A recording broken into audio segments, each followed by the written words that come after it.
I'm just excited that there's a cool, badass lady asking me some Cobra Kai questions for a change. No offense to all the cool guys that have already interviewed me, but when I saw your request, I was like, oh my gosh, that's so cool.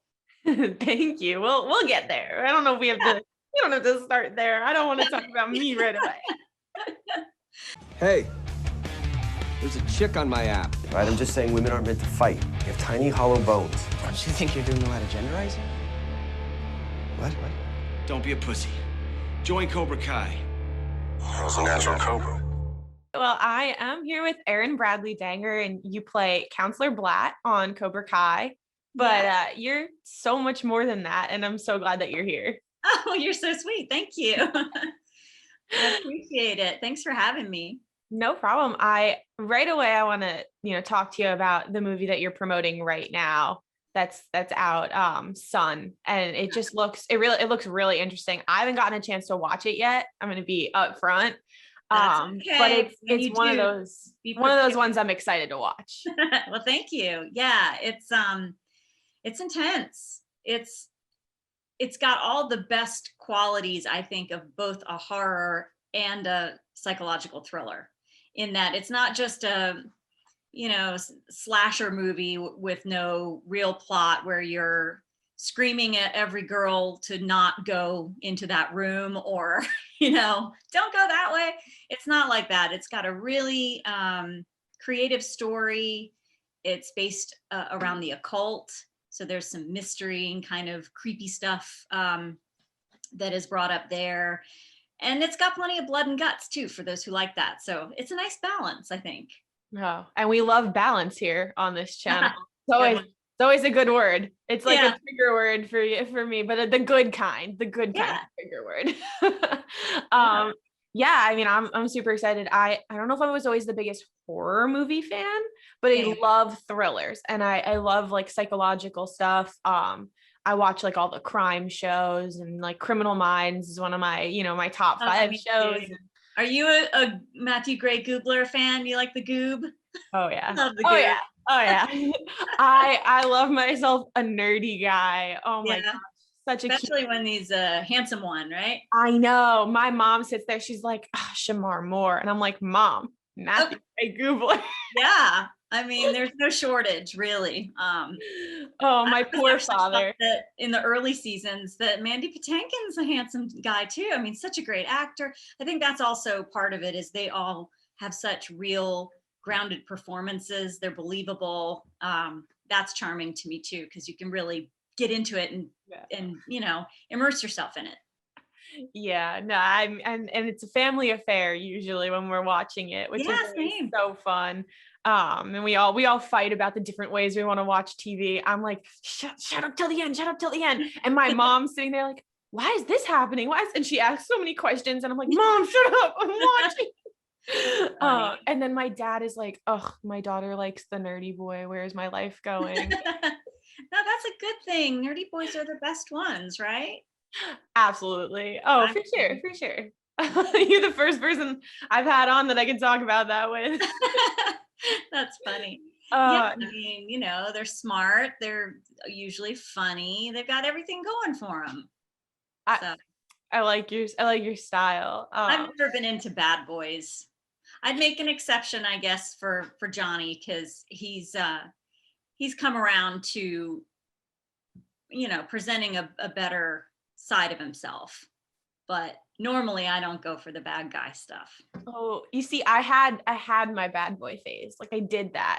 I went through it in high school. Every I was one of those kids that was into like the punk music, and so I loved myself a bad boy back in high school, and I was always like, oh, like if they drove a motorcycle, that'd be so sick. Or if they did this, like if they had tattoos, that'd be so sick. And like, cause all the bands I liked, those were the types of guys that were, in the bands. And so I was always into that. And like, as I've grown up, I'm like, that's still super attractive, but like, is that really where I want my life to go? Yeah.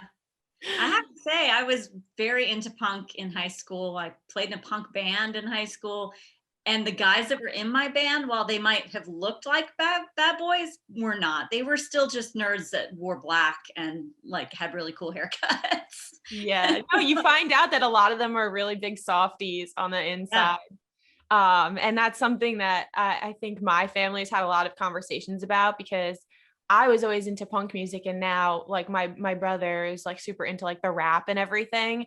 And we were having a conversation at the dinner table one night, and my parents were like, we really took your music for granted. Like we really didn't we didn't appreciate what we had, because I liked punk, but I also liked like 80s and classic rock and stuff like that. And they're like, we didn't appreciate, you know, your music taste enough, because now we're listening to rap all the time.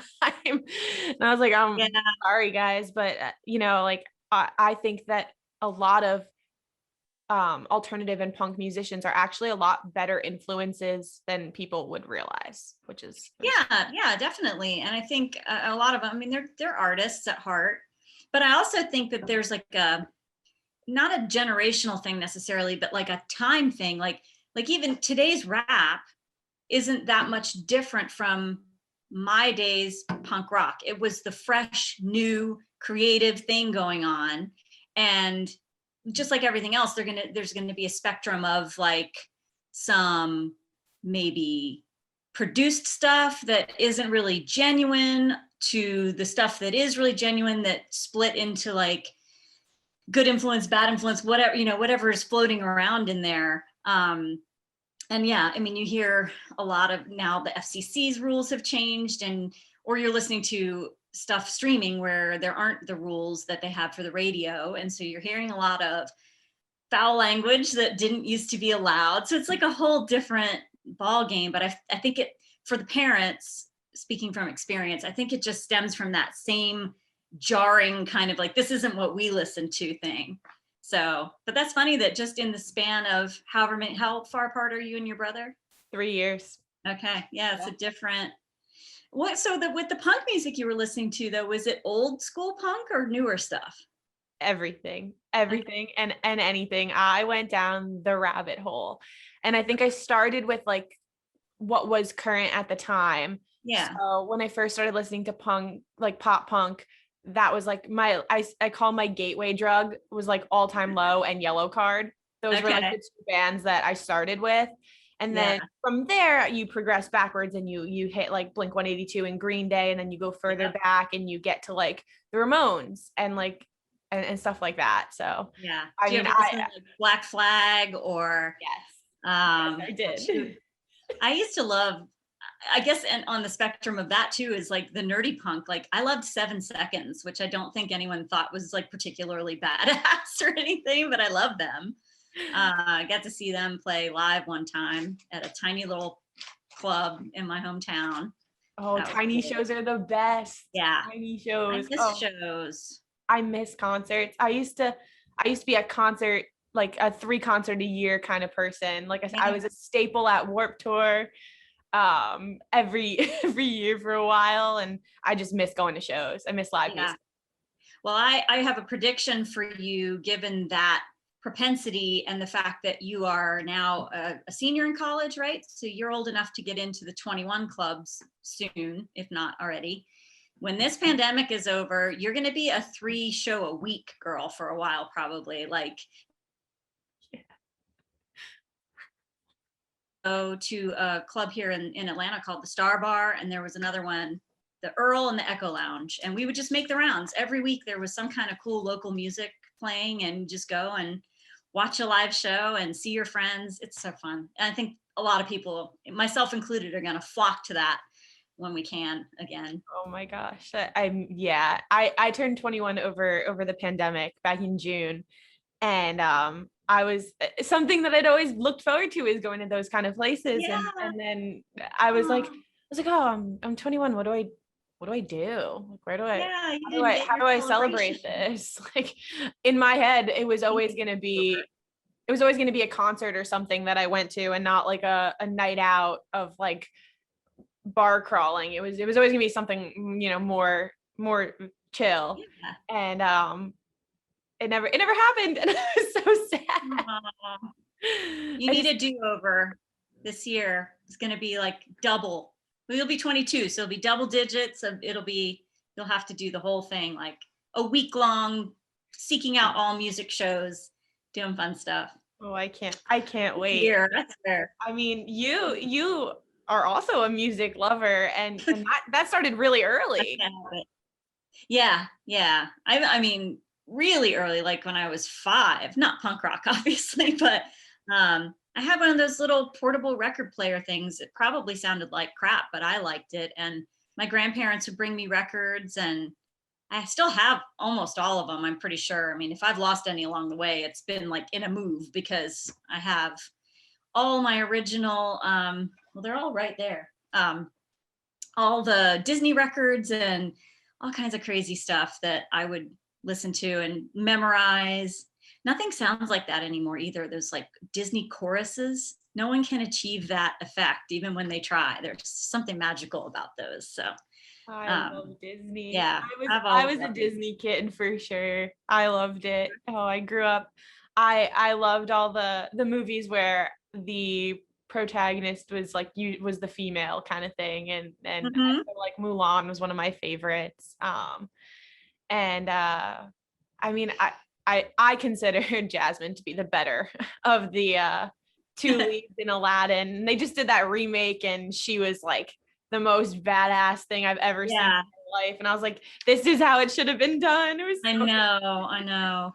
Well, you are a little older than my kids, but same thing. Just when they were growing up, I watched a lot of Disney with them. And yeah, I mean, watching it go from the traditional Disney that I always knew, and then transitioning to having more female positive, strong characters, and especially I think in the comedies, and we all kind of make fun of that, canned laughter and all that sort of in that comedy genre. But I thought they had some pretty good talent that they found, and they did a good job with several of those shows. I think Jessie was one of my favorites, and I'm not just saying that because of Peyton List. Like, I was gonna say, I think Bertram was actually my favorite character on that show. And he's still putting out funny content. He's on Instagram he did something last week or a week before, wearing a turtleneck and a blazer or something. Look for it, it's funny. But they have some real talent over there. They've come a long way. Yeah, they've produced clearly a lot of talent that has made its way over to Cobra Kai. There's quite a few Disney kids that have joined the cast over the last few years. And we'll talk about them.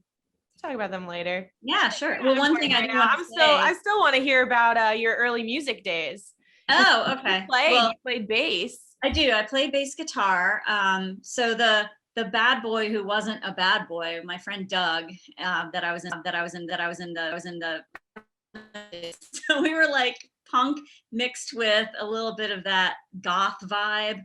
But he sold me his old bass. He played guitar, and that was the bass I learned on. It was fretless, which most people are like, why would you even try to learn on a fretless instrument? But I figured violinists do it, shouldn't be that hard, right?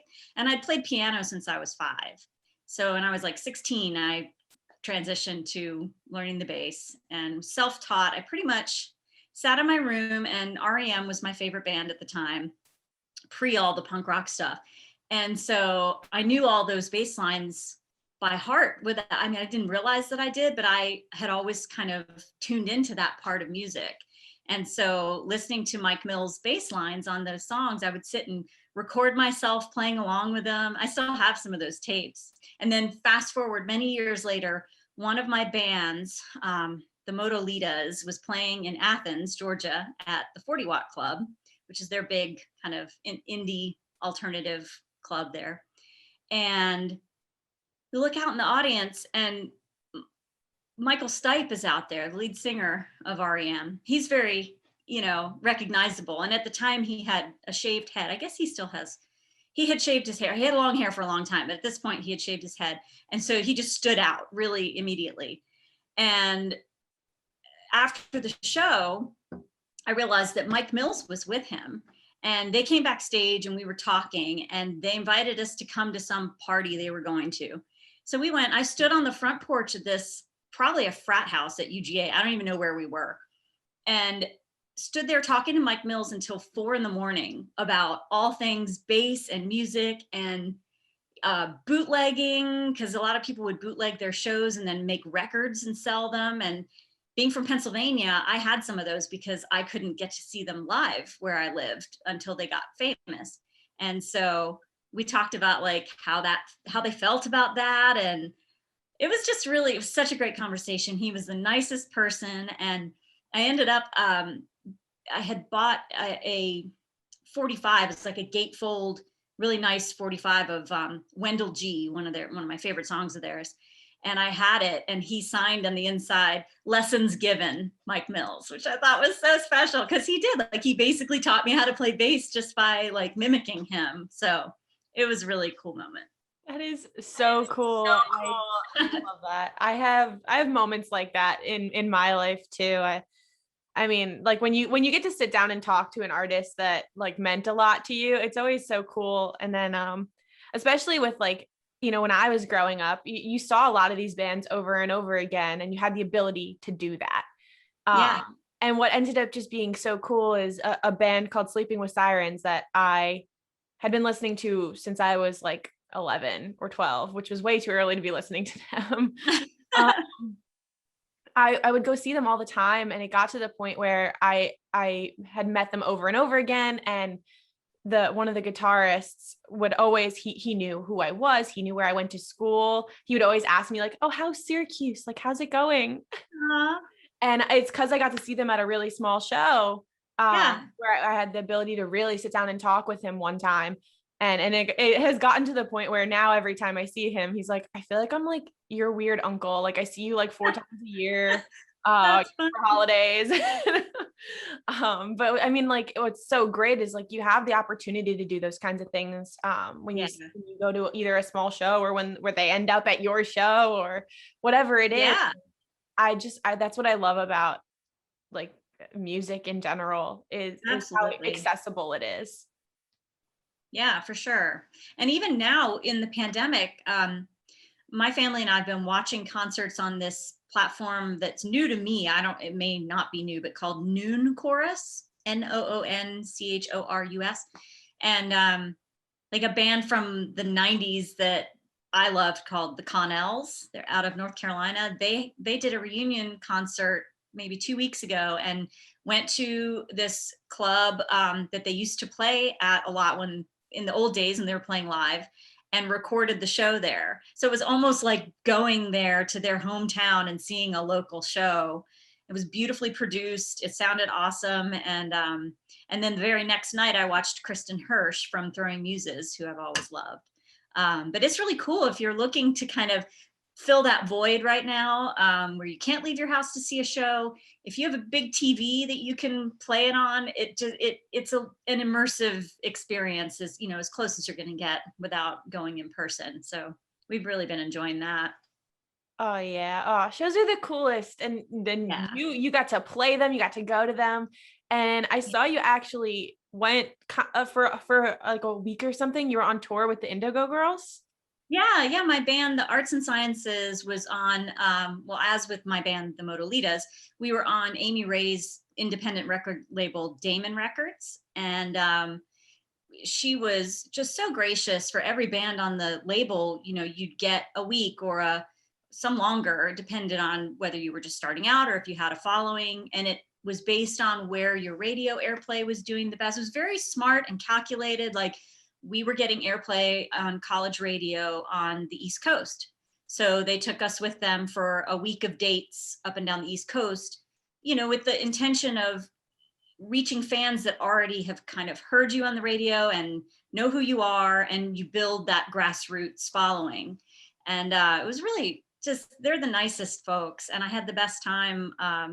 Playing for those crowds is incredible. It was, of course, the biggest that I'd ever played to, but yeah, really, really neat experience. And I don't know, playing live is a whole other animal unto itself. It's that being in front of people, and I'm introverted actually. So it's kind of weird, like great one-on-one conversations, small parties. I don't like big crowds, But when you're on stage, you're not in the crowd.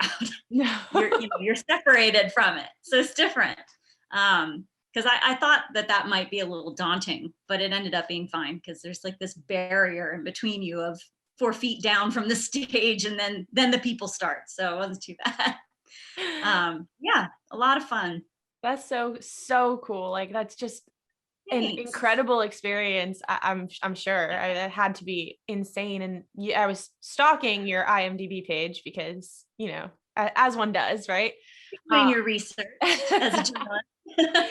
And you actually have a credit as graphic design for their TV movie, The Indigo Girls. Yes, tell me I did the art direction for that. Well, part of the way that started is that part of our requirement as a band on the record label was you had to do office hours, because the label's paying for you to make your record and promote it and do a lot of things that, go along with that. But you have to sort of give back to a certain degree. And so I would help out with, we'd go stuff envelopes or mail CDs or whatever. But I just felt like I had this graphic design skill because that was my job. And so I offered to do ads that they would put in like different music magazines, like College Music Journal, CMJ, stuff like that. And so I started helping with some of that graphic design stuff for my portion of the office hours. And so Amy got to know me more outside of the music side as a designer. And so she had me do one of her solo albums, and then Emily saw it and liked my work. And so the next Indigo Girls album that came out, they hired me to do the design for that. And then I think the DVD came next. It was a live concert that they had shot here in Atlanta, and they needed the package design, and I did the DVD titles and that kind of stuff for it. And then a couple more solo albums for Amy, and a box set that they did, another Indigo Girls album, and then a box set of their greatest hits, which was so much fun for me because I started out in graphic design as a book designer, and we made this album almost like a book where you open it up and it had 2 different sections of pages and then the different CDs that went in succession. It was so much fun to design something that was that crossover between design and music. I mean, I had designed CD cases before, but I had never had anyone with a budget to be able to do something that cool. So it's like art direction, both in print and then also for the live show DVD, which was really cool to be involved with. They're just the most generous people, I swear. Like if once you meet them and if you get to know them, it seems like they're always looking for ways that they can collaborate with you, and they're just awesome. Really nice people. It's so cool how you're able to like take a passion that you had and tie it into your job, which it seems to be another passion that you have. And yeah, definitely. It's just super, super cool. And you ended up, continuing with graphic design. Obviously you have a business. And you did a lot of freelancing, it seemed like, and then you kind of started this business. How did that all come about?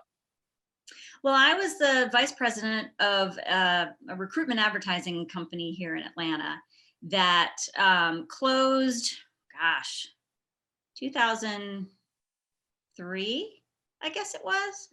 And so I got laid off, and that was really the impetus. I guess I was pregnant at the time with my first. So I thought, oh, well, I'm just going to wait, and, I would be going on maternity leave in the fall anyway, so might as well just not try to get any kind of permanent job. So I worked as a temp designer for where they'd send me out to different small jobs until the baby came. And that was actually fun because I met some of the coolest people doing that. I worked with this engineering firm for a while and worked with this really cool guy, Tim Mills, who he and his wife Rhiannon were pregnant at the same time. And we ended up being in the hospital the same week. And she had her baby, I had mine. And they ended up moving to Thailand, and I'm still in touch with them. And he's a potter. He makes the most gorgeous pottery. I mean, it's amazing. I never would have met them if all that hadn't happened. So, I try to look at all that stuff as opportunity. So I took my little time with my baby when she was new, and got through kind of, I guess, toward the end of that year. And I started getting phone calls from some of the clients that I had worked with at the company saying that for various reasons, they needed to work with someone else. A lot of people don't like working, or it's different from now. This was many years ago. They didn't want to cross state lines. They liked having somebody local in town that was servicing their account. And so when my non-compete agreement was over, it was like a 6-month thing that I wasn't allowed to do business with any pre-existing clients. I took out a loan. My dad helped me and started my business with that, and started working with some of these clients and then getting other clients of my own. And within a year I had paid off the loan. So I was surprised it happened that fast, but built the business, and then I've just been doing that ever since. And it's been great. It's been a lot of word of mouth. I only do corporate clients. Like I have a lot of friends who will come and say like, hey, can you do a logo for my whatever?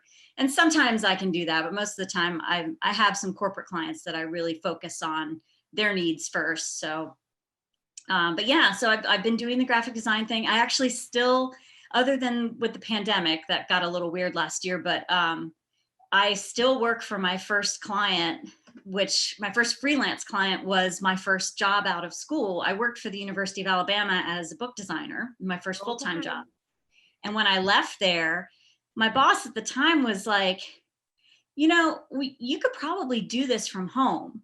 And so he started sending me books to design every once in a while just to test it out and see. So I told him, he retired last year. I was like, you're a pioneer because you took a chance on letting me work remotely when nobody was doing that yet.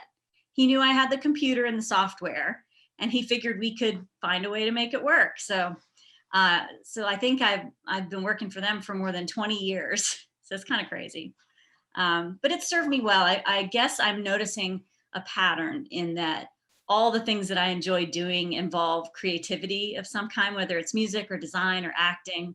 As long as I've got some kind of creative outlet, I'm happy. So I totally get that. It's awesome. And I will tell you, I took a graphic design class because it's offered as a part of our program.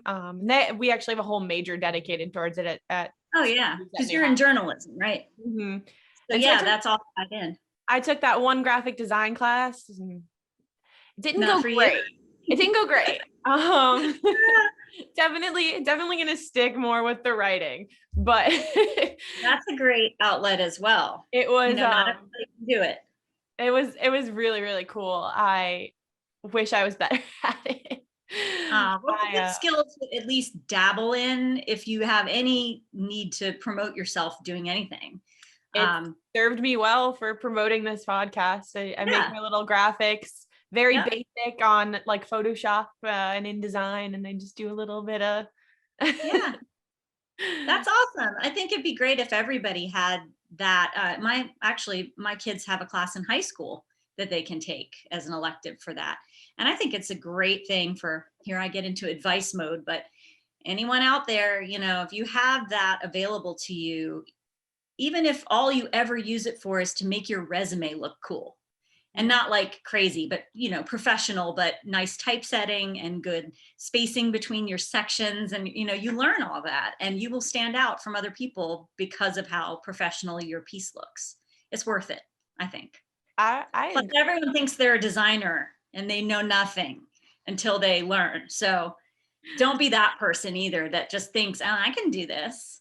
No. You'll embarrass yourself. I'm not that person. I have like this great fear of failure in stuff where I feel like I should be good at it, but I might not be.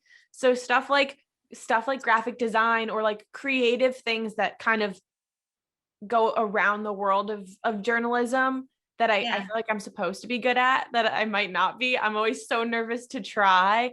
And I'm not that person that like is afraid of, I didn't think I was, that I was a person who'd be afraid of failing at something.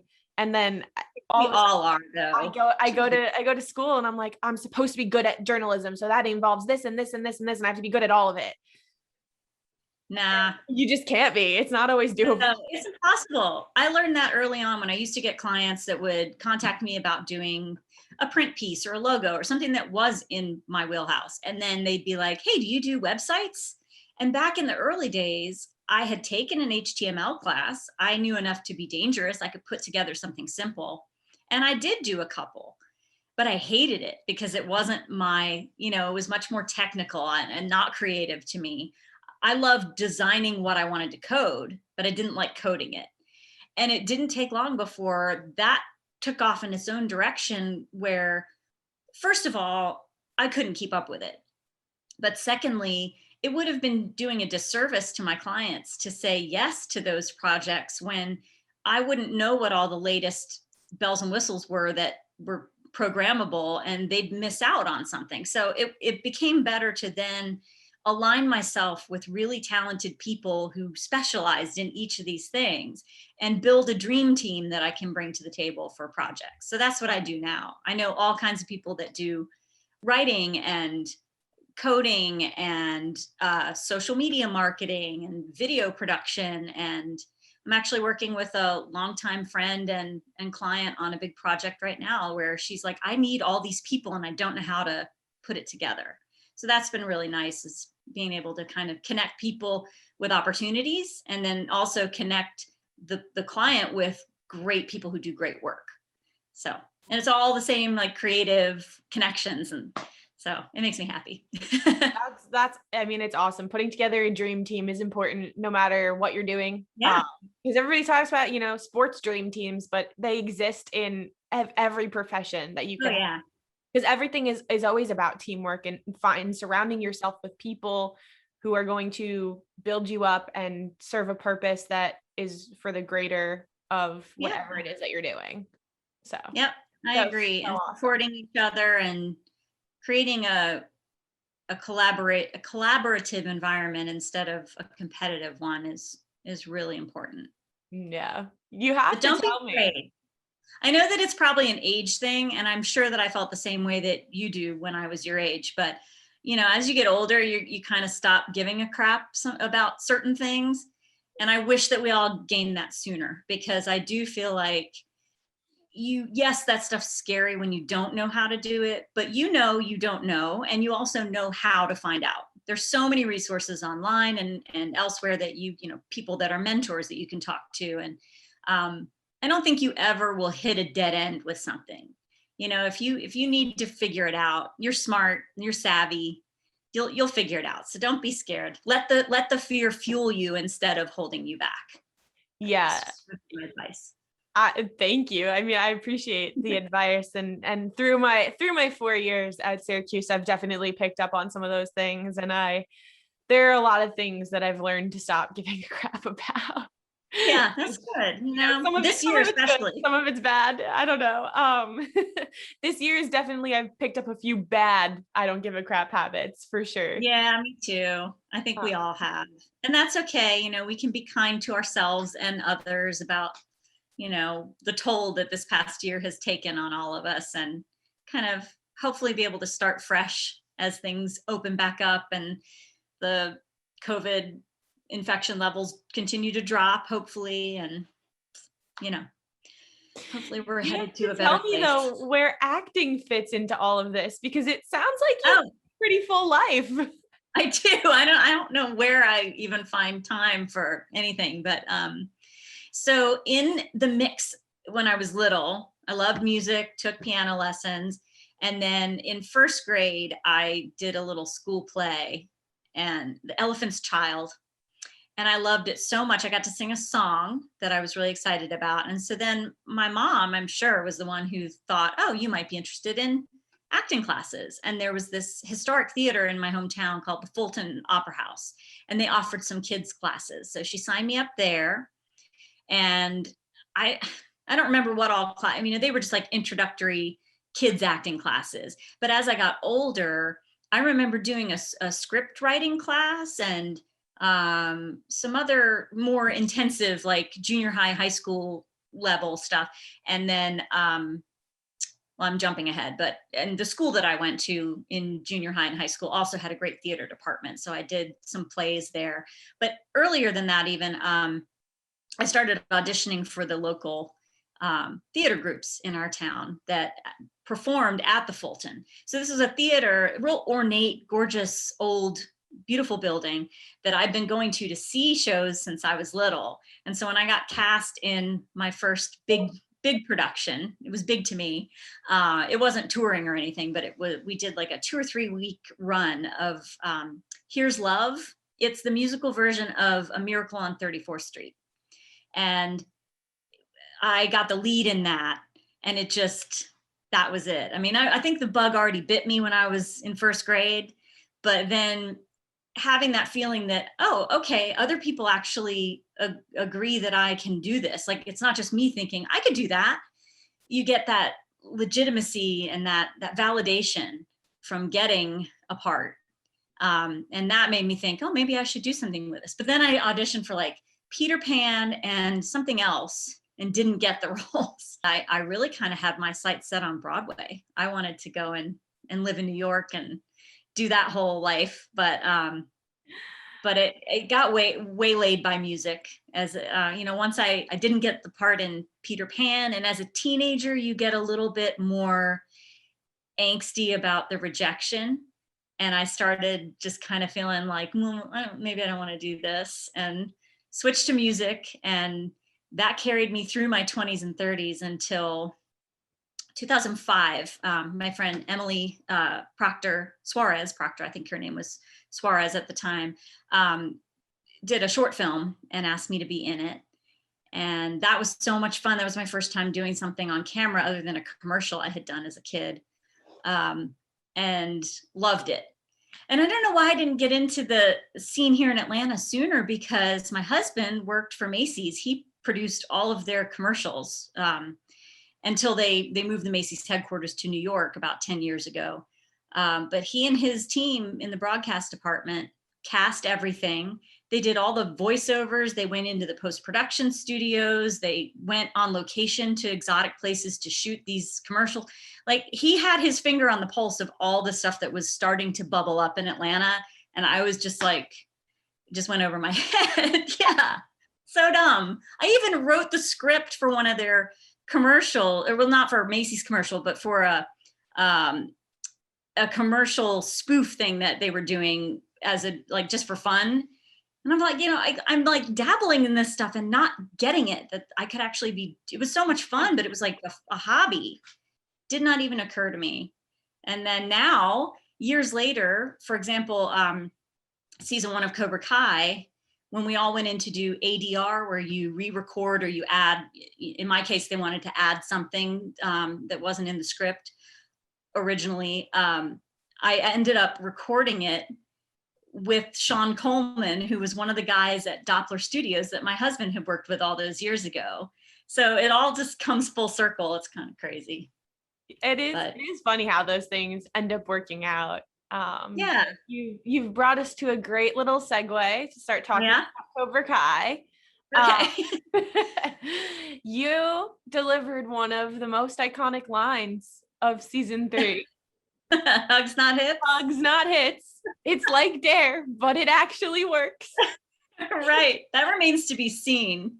I hope the Dare people don't come after me. So please tell me what this program is all about, and how is it different from Dare?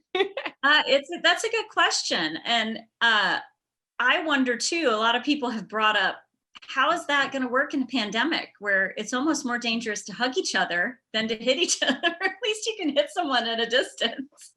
So I don't know. That all remains to be seen. I think like everything else regarding Counselor Blatt, her heart's in the right place and she's trying to do something good, but it's probably going to be a bunch of nonsense. So I think she's probably quite wrong about her initiative. Yeah. Did you ever deal with the Dare program when you were growing up? Do you know? No, I mean, I've heard of it, and I feel kind of bad because like I know in my research, when I saw that in the script, I was like, oh, I thought Dare was gone. And so I thought that was a safe thing to make fun of. But then I found out that it's still around. They've just changed the program. So I hope that they weren't too offended. I'm sure that we're talking about the 1980s Dare, not whatever they're doing currently. But yeah, we didn't really have a program at my school, but I saw things on TV about it and stuff. So I was familiar with it, but I don't really know the steps of it or anything. Yeah, I mean, we were like exposed to it a little bit as I was growing up, but it had kind of faded out as Yeah. like, you know, all the problems that it had and all of the ways that it had not worked for a lot of people in like the 90s and stuff. I think when I was growing up, they had kind of taken like a little bit of a back seat to some of it. And, you know, as I was getting older, they were starting to come back and re-promote. And yeah, I don't know how well it actually works. There are a lot of issues with the school system when it comes to drugs and violence and bullying, and your character is a way that we actually get to highlight a lot of that in the show. I mean, one of the hardest scenes I feel like I watched involved Eli, when he was Eli. And, you know, your Counselor Blatt gets up there and she's like, it's not okay to make fun of some, and then you say like facial deformity and everyone looks at him and it's like, but it's so true. And it happens all of the time. And a lot of times, you know, teachers get up there and they talk about bullying and you know exactly who they're talking about and you know it's never going to help them. And it is truly only going to make things harder. And throughout the years, it just keeps happening. Yeah. Nothing has changed. I look at some of the stuff now. I will say that my kid's counselor is amazing. He is so knowledgeable and he's really funny and very smart. So it comes across in a way that the kids can sort of make fun of him-ish because he's goofy or whatever, but they respect him at the same time. He's found this perfect balance.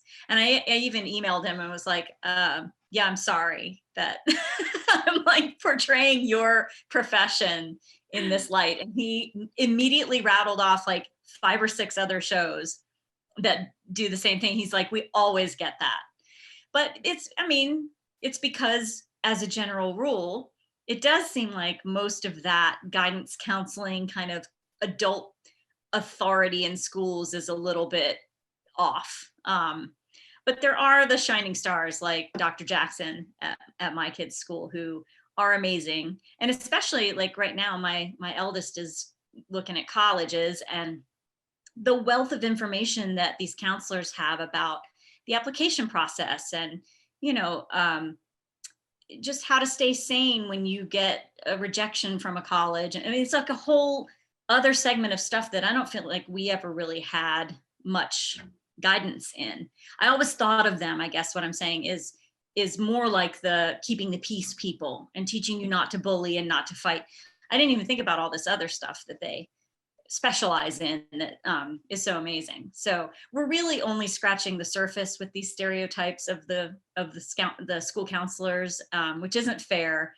But as you said, we're shining a light on the rough parts that need fixing. And I don't know how to suggest that anyone do it any better. I mean, that's a tough job. I can't imagine if those situations in season 2, especially in the season finale, if that were real and I was in charge of, I would have no clue.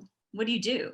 I mean, hopefully it wouldn't get to that point in real life, but it's like Dustin Lewis's character, Mr. Palmer, who comes out and says, this is above my pay grade. I mean, no one's equipped. So not at all.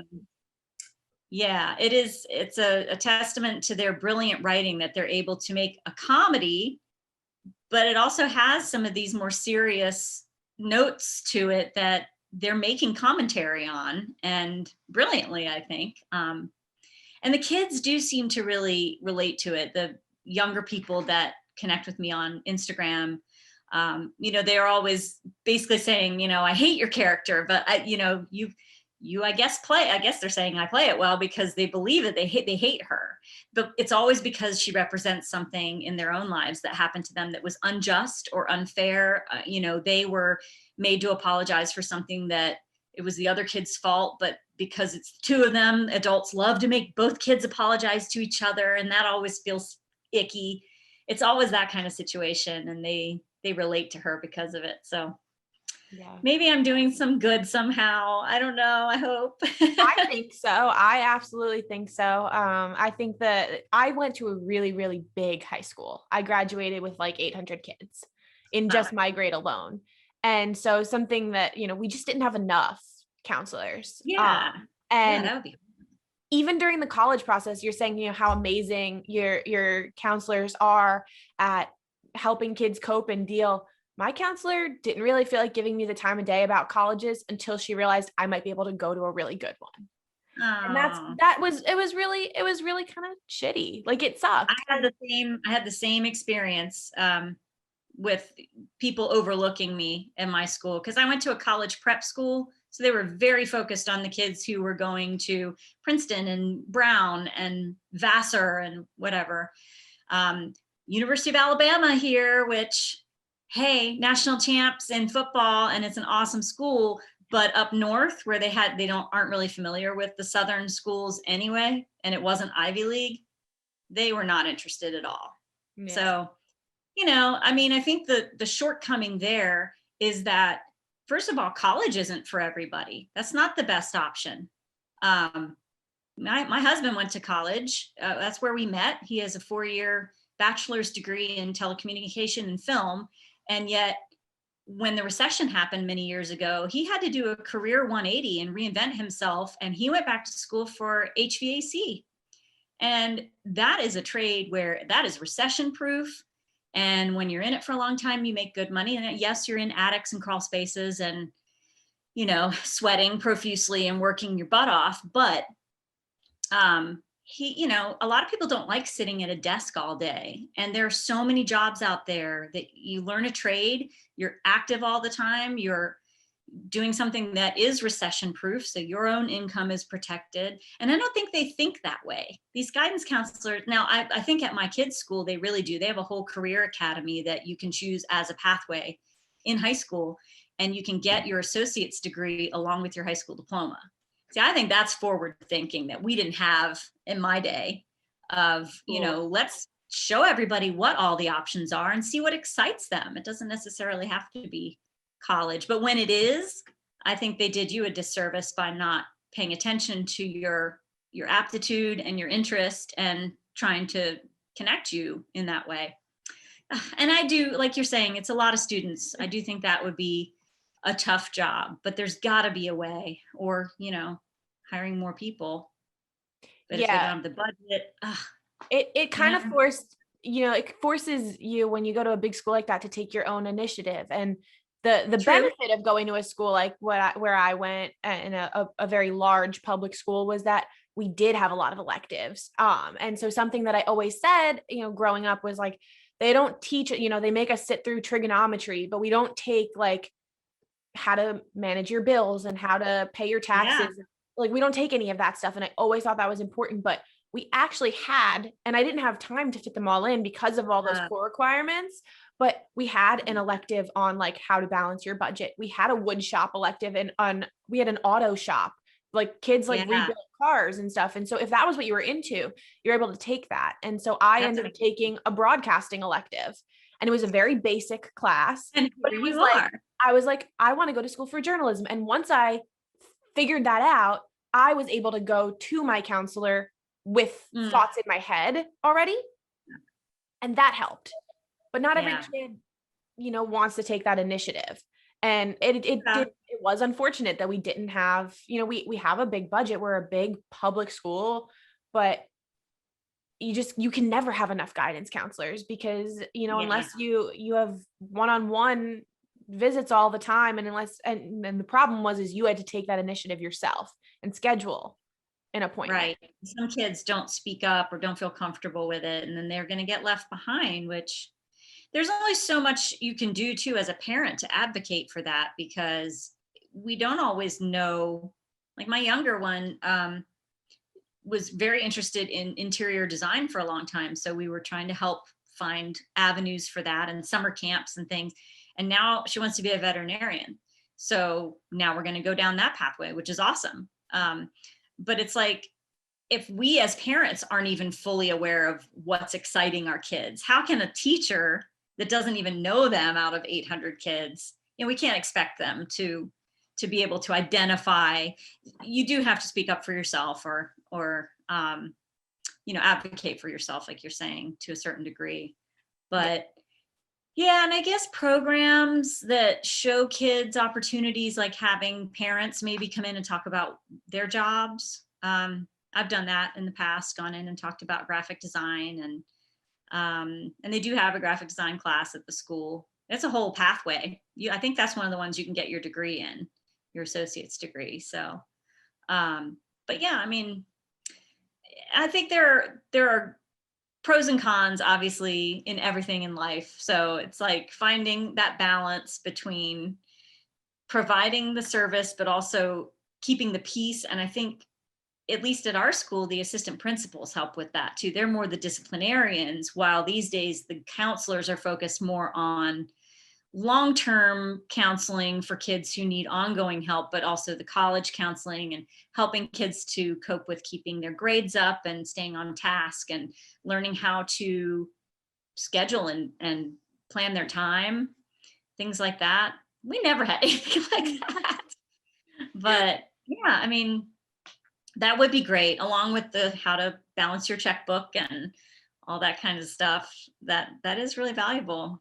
Yeah, well, because now I'm starting to think about it. I have to start paying off debts and do my file taxes and how to like do that. Oh, but I have to say, my favorite part about your character is the little crush you have on Daniel, or so it seems. Yeah. So, and I'm sad in some ways that in season 3 we weren't able to revisit that as much because there's so much angst going on in all those scenes. But I did still try to keep that in my mind in that auditorium scene. Like, I think Counselor Blatt wants her initiative, but she also would still feel really bad for what's happening to her crush, Daniel, and his family. But it doesn't seem to carry over into the way I feel about Sam. Not at all. I'm not happy about Sam, but it's a weird dynamic, probably because she's Amanda's child and that's my competition, as if there was ever competition there. But in anyone else, in any reality other than in Counselor Blatt's mind. But yeah, I can't imagine it was hard to no play being interested in Ralph Macchio. No, well, and it didn't even come from a place like of actual having a crush. I admire him so much professionally. It was more my own nerves of working with him that I think helped to fuel that. It wasn't nerves of actually having the crush, but I hope that I used my professional working nerves to fuel the crush nerves. I don't know, whatever, if that makes any sense. I could only compare it in my own head to someone coming up to me and being like, okay, do a scene with Zac Efron and pretend you're in love with him. Yeah. Oh, okay. It's so hard. So challenging. Acting required. I'd be a great actor. Moment, you would be so daunted by his presence, because that's what it is that here's this person who you've seen all of these films that he's done, and I don't know how to describe it, but he's such a professional and so friendly, and he's there to work, and none of that gets in the way, because then the minute you get there, you realize, oh, this is going to be great because he's here to do it, and he's focused on like, where's my eye line and what's the framing and how is this, he wants everything to be perfect. And I don't think it's just because he's an executive producer. I think it's just because he's such a polished professional that he knows exactly what he wants to achieve, and he works with everyone around him to achieve it. So it's very cool. Yeah, it's so great. Everyone that talks about both Ralph and Billy talk about how much they're so professional, how much they're involved in the show and the decisions that their characters are making. And I think that's what really adds to making the show so great, on top of, John, Josh, and Hayden being fans themselves. Yeah, definitely. So that it's one of the reboots that I feel like has just done an incredible job doing the original stuff justice, but also really expanding the universe and making us care about everybody else that's involved. Yeah, and I think that's a huge part of Josh, John, and Hayden and the writers group at large, is just really creating all the detail, the backstories, the connections, and bringing that life to it, that otherwise they're just these two-dimensional characters on a page.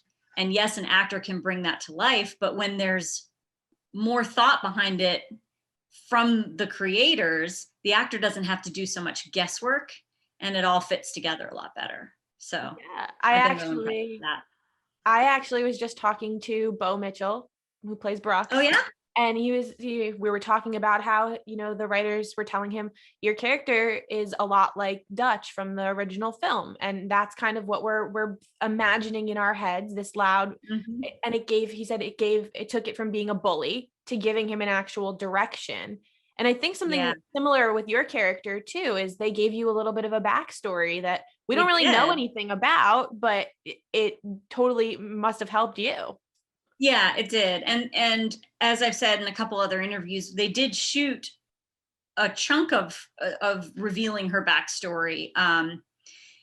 There are little hints in the Halloween scene when she asks, I can't believe you and Allie broke up after high school. Then they went to high school together. There are little tidbits, but there was a whole other segment to the cafeteria speech about how Counselor Blatt was bullied when she went to West Valley High.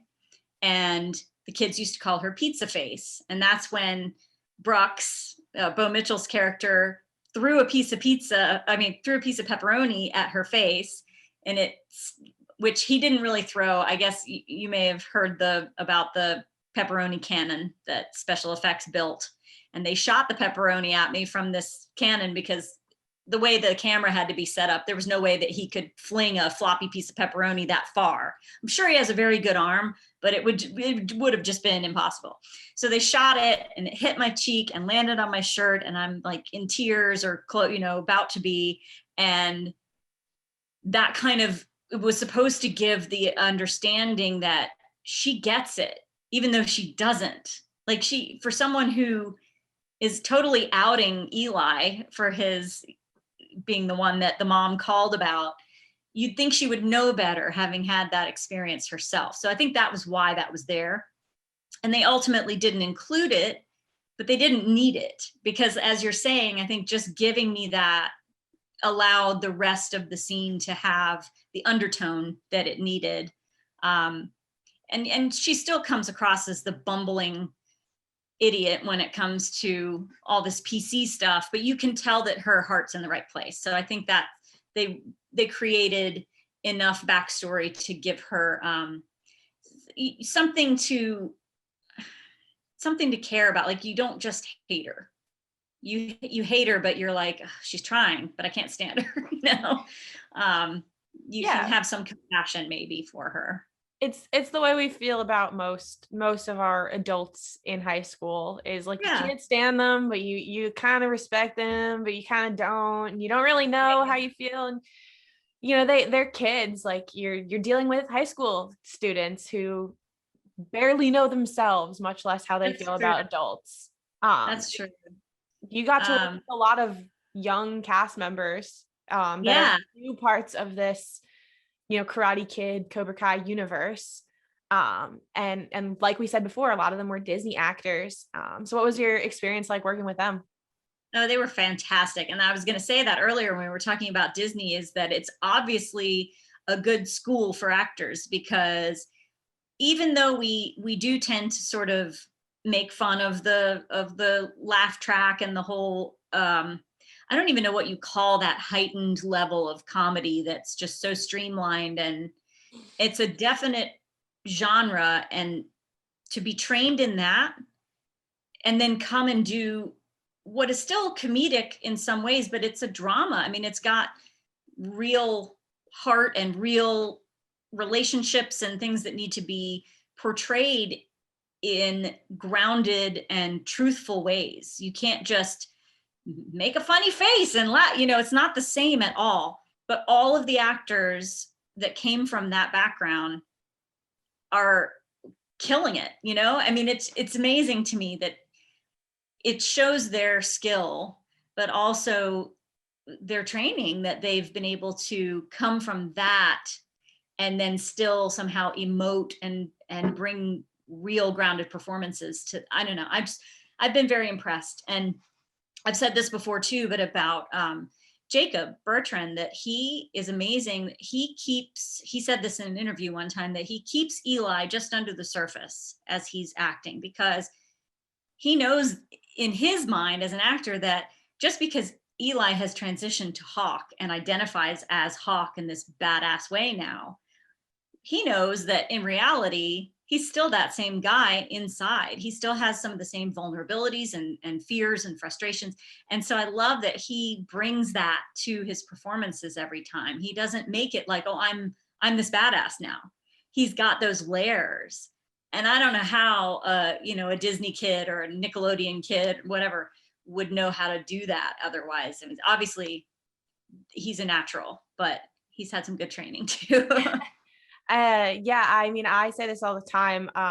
I think Johnny might be the best character on the show, but Eli Hawk is my personal favorite character because he is able to do that. And I went through a similar experience, and I kind of did the same thing. I got bullied a little bit as a kid, and I started doing karate. And as I got more confident in my karate, I tried so hard to be something that I wasn't. And I tried to like put on this tough exterior, this tough girl act, because, the girls at my school we didn't get along because I was a tomboy, and that wasn't really what was normal in my elementary school. I had a lot of really girly girls in a lot of my classes. And so I put on this act, but it was exactly that. It was an act. And so the way you're able to see Eli peek through all the time is so genuine to an experience like that. And it shows how much kids can struggle with their identity, but like who they are is always there. And so I don't know where he found his inspiration for that, but I don't either. I could tell you I know how to play that role too, because it happened and I experienced it, and it is so genuine what he's portraying, which is awesome. And he's just one example. I mean, everyone is fantastic, and they're all such nice people too. And they're welcoming to some old lady like me. They're polite, they're kind, they're funny. I've shown before the pictures that Jacob and Sholo took on my phone when I put it down and walked away. And they took a bunch of selfies, and they just have a great time, but they're so kind in including those of us who are day players, that we're not there every day on set, but they make us feel like we've never left in between. And that's so generous. It makes it a joy to come work, for sure. Yeah. I mean, that's great. I mean, because a lot of times adults, I'm the same age as a lot of them, I'm 21, so very similar. And a lot of adults, don't feel welcomed by kids our age, and, have a really, negative view or perspective on like my generation. So it's nice to know that those kids are so good to the adults that come in, and it makes me appreciate the cast more. Oh yeah, I mean, I think a lot of it is just their individual personalities, that they're just genuinely nice people, but also most of them have been around adults on set their whole lives, and they're just really good at talking to adults. There's some kids that are good at that, and some kids who aren't in any cross section of a group of teenagers or young adults. But they've obviously had to adapt to that for their job. But I do think it goes beyond that. I just think they're just great collaborators. They like working with everybody, and they can see what all these different characters bring to the movie, or to the show. They know why each of these characters is even introduced, how it's going to push the story along, because they know more of the script than we do. So I think everyone works together and it makes one big happy family, and it's a lot of fun. But I do love working with them. That's so awesome to hear. And as we head into season 4, I don't want to pry. I don't want to talk about anything in particular. Just kind of from your perspective, where do you see your character going?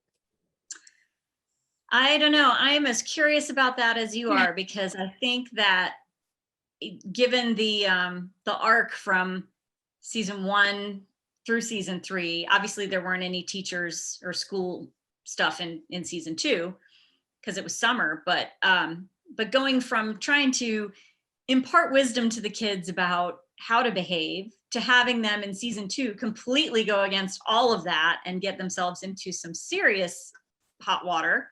And then into season 3, dealing with the aftermath of that. The whole thing has changed now. Both Principal Lopez and Counselor Blatt and any of the teachers need to get serious about this and make sure it doesn't happen again.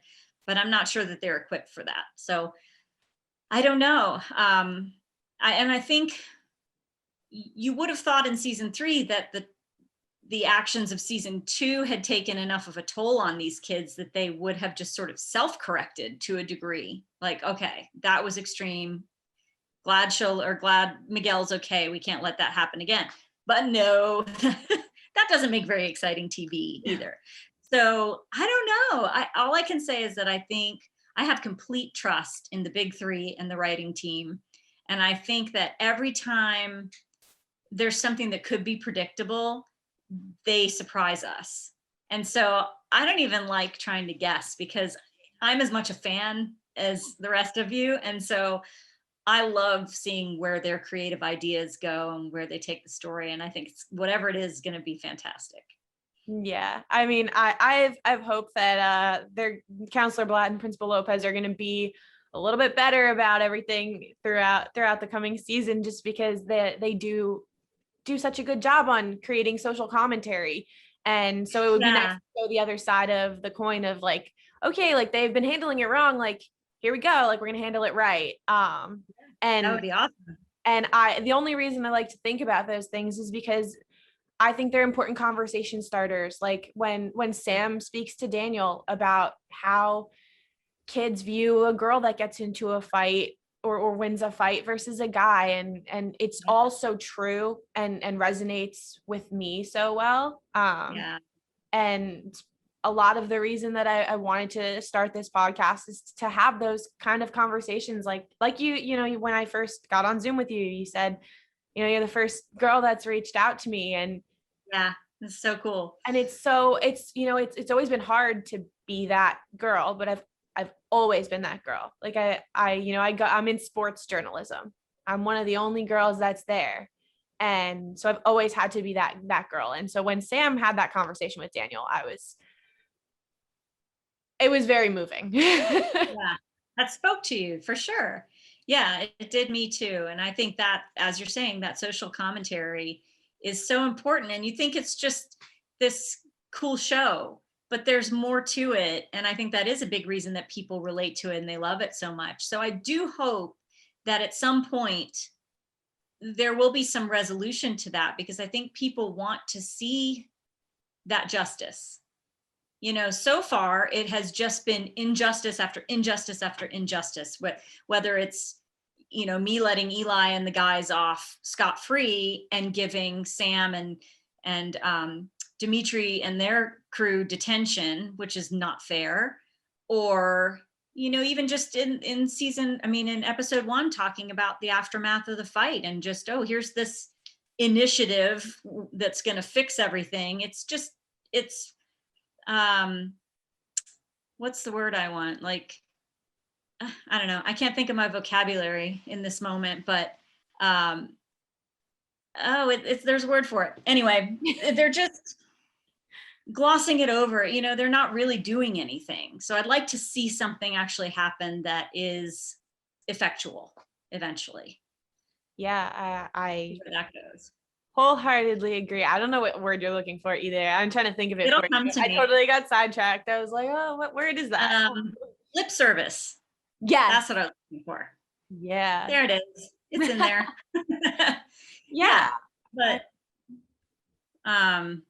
yeah, there's so many different directions that they could take it, and I just do hope that they resolve. I guess that's it. I want a little bit of closure on some of those things, and they're really good about doing that for a lot of other stuff. You know, you get these little bits and pieces of closure, but then they always open up into some new conflict, because that's what propels the story.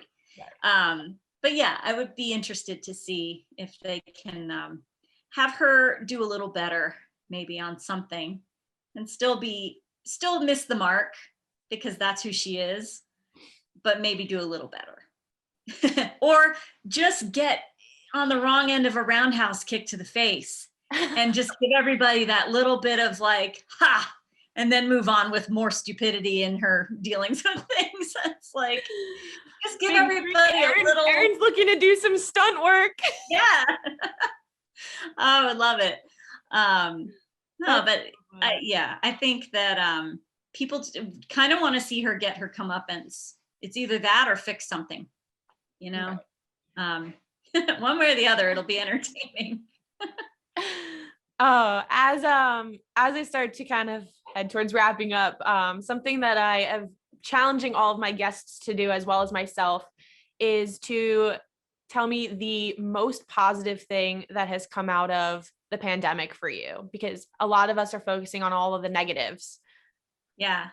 I mean, I know immediately off the top of my head, it's been spending more time with my kids, because my oldest will be going to college in the fall, and I hate that she has missed out on a senior year. That's just everyone at every different stage of wherever they were last year, they missed out on whatever that thing was.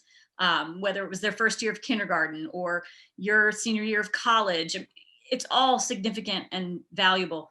But that's the one I'm dealing with, is her senior year of high school. And she's handled it so well. She's just kind of like, you know what? It's allowed me to focus on my schoolwork more. I brought my GPA up. I'm getting excellent grades. I'm ready to go into the next phase. And she's excited to start college as a new chapter. But for me, I know if this had been a regular year, we would never have seen her, you know? She'd have been off hanging out with her friends and doing what seniors do before they leave that group of people forever. And selfishly, as it is, I've really enjoyed having that extra time. And my younger one as well. I mean, we're heading into the next several years of high school for her, and having to start high school without going in person is weird. But I don't know. I think that while the virtual learning stuff has been a challenge, they've risen to the challenge. So I think that it's really shown them that they're resilient and they can do anything. So that's been really neat as a parent to watch that. And I think that's something that we wouldn't have realized otherwise. Yeah. How about you? Yeah. So my challenge is I have to have a different answer every time that I talk to someone. Okay. So it forces me to come up with a whole lot of positive things that have come out of this for me. And I think my answer today is going to be that it has really forced me to start taking care of myself, not just, in the sense of like mentally and physically and, but also just like really figuring out how that works for me and what works best for me. And so like, I've always been an advocate for mental health, and I've all throughout my high school years, and I've always, talked to someone throughout different periods of my life. So self-reflecting became really important for me, because I didn't really like talking to someone like through a screen when it came to talking about my mental health. Yeah. There was something about it that was weird to me. So it was a lot of forced self-reflection, but then also just on the outside, I got very into like caring, like skincare and caring for my physical appearance as well as my mental state. And so letting those two reflect each other as I like move forward, like, my outward appearance also has something to say about my inner appearance and like working through that and figuring out like what that means to me. So that was positive. That's a really good point. Because I will say that I have definitely not been very concerned with my outward appearance for the past 12 months. I would agree. I would agree. And then all the other habits that go along with that, I haven't been exercising like I used to. I've just been kind of lazy, and it shows. So, we went on a hike this past weekend, and I just don't have the stamina that I used to have. It's bad. So I need to get back into that. So I'm going to take your advice and try to really make a plan to get active again and just be more cognizant of all of that and taking care of myself. I saw photos from your hike. It looked so Oh, you did? I have to take my dog for a hike soon because it's finally starting to get warmer in New York. But I actually rescued a puppy over the pandemic period. Oh. And it's been awesome. I'm so happy. Is it going well?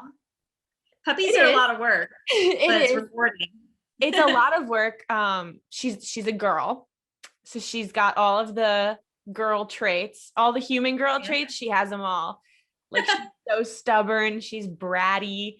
She challenges me when I give her commands. She'll like, and I know I did all the same things to my parents. So it's so funny. Like she's like a little me, but like, I'll be like, come here. And she'll be like, no. I'm like, no, seriously, come here. And then she'll do it. But like, I have to like challenge her, and I have to be like, this, I'm giving you a command right now. Yeah, she'll learn eventually, but you don't want to like completely extinguish that fire in her either, right? No, I love it. There's a part of me that loves it because I know I was the same way. Yeah, and she's got such a little personality. Oh, they're so cute. My guy is asleep over there on his little dog bed right now. He had a haircut today because he was so hot after that hike that I had to carry him back to the car because he just he couldn't go anymore. Could you? No. He's looking at me like, you're talking about me. They know. They always know when you're talking about them. They do. They didn't even say his name, but his little eyebrows go and his ears perk up like, I know. About me. Yeah, she just turned 1, so we had her first birthday. I'm such a dog mom now. I never expected to be like so nurturing and so motherly, and my parents are so shocked by it too. Because I was always the kid that was like, kids, like, no, never, not me. Yeah. I don't want to deal with all that or whatever. I love it. I love like I talk to her with my little baby voice, and I'm like, who am I? What am I doing? I posted like her first Christmas. I was so excited. I was like, I am not this person. This is not me, but apparently it is. Apparently it is. Embrace it. It's okay. It's okay. I love little critters. I love all animals. I've got several running around here, but I think they've all gone to take naps since we started. But they're great. I love it. Don't shop. Oh, I agree. I could never foster. I'd be a foster fail for sure. We did just foster fail on the cat that we've been fostering. But I can't foster anymore either. It's a long story. I won't get into all the details, but we fostered a puppy over the holidays for the Christmas thing. And because they wanted them all to be in a home for the holidays, and adopted her, thankfully, to people that we actually knew, because we were like, I don't think I could have adopted her to anyone else where I would have never seen her again. It's too hard. But anyway, it's, I get too attached. Speaking of which, here comes my guy. You want to say hi? Come here. Let me see if he'll get up here on the screen. Come here. With his haircut. Oh. All right. Show everybody your new haircut. You're so handsome. Look at you. Haircut. So He's cute. A good boy. You're my hiking buddy. Oh. Yeah. Oh my god. He's an old man though. He's like 11 or 12 now. Maybe even older. Because I think we adopted him 11 years ago. So he might be like 13. We don't know. That's the only thing with adopting is you don't really ever know unless they're puppies. Yeah. But yeah, so he's a He's a sweet boy. cutie. Yeah, I I always say my ideal like life situation is the scene in Peter Pan where Peter's leading all the Lost Boys, me with a bunch of dogs. That's my like Yeah. ideal life. I'd be That would happy. be pretty awesome. I'd sign up for that any day. I Oh. never thought I wanted kids as a younger person either, and I've always loved animals.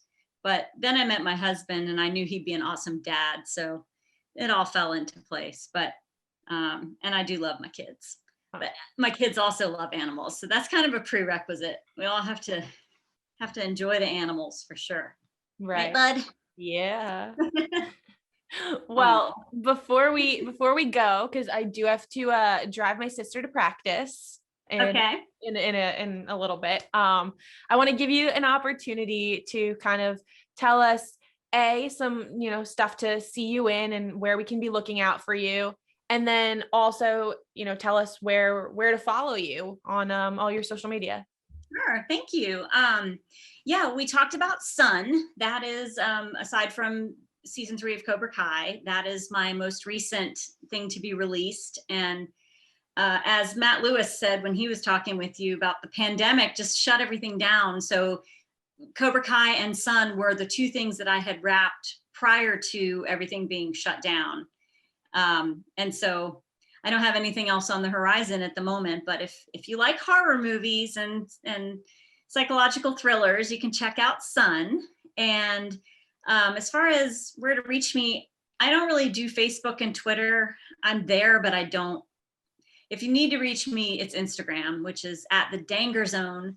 It's not Dangar, but I'm there and I post this guy and stuff about projects that I'm doing and things about the environment. I'm pretty passionate about not using single-use plastics, and bring your own bags and things like that. So, but I'm not super preachy about it either though. So but yeah, adopt, don't shop, like fostering and rescue and stuff like that. Those are big things for me. So, so yeah, I mean, come find me on Instagram and share pictures of your rescue animals with me. I love that.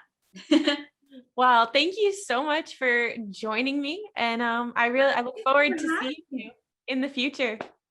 Thank you. This has been so great talking with you. Thanks for having me.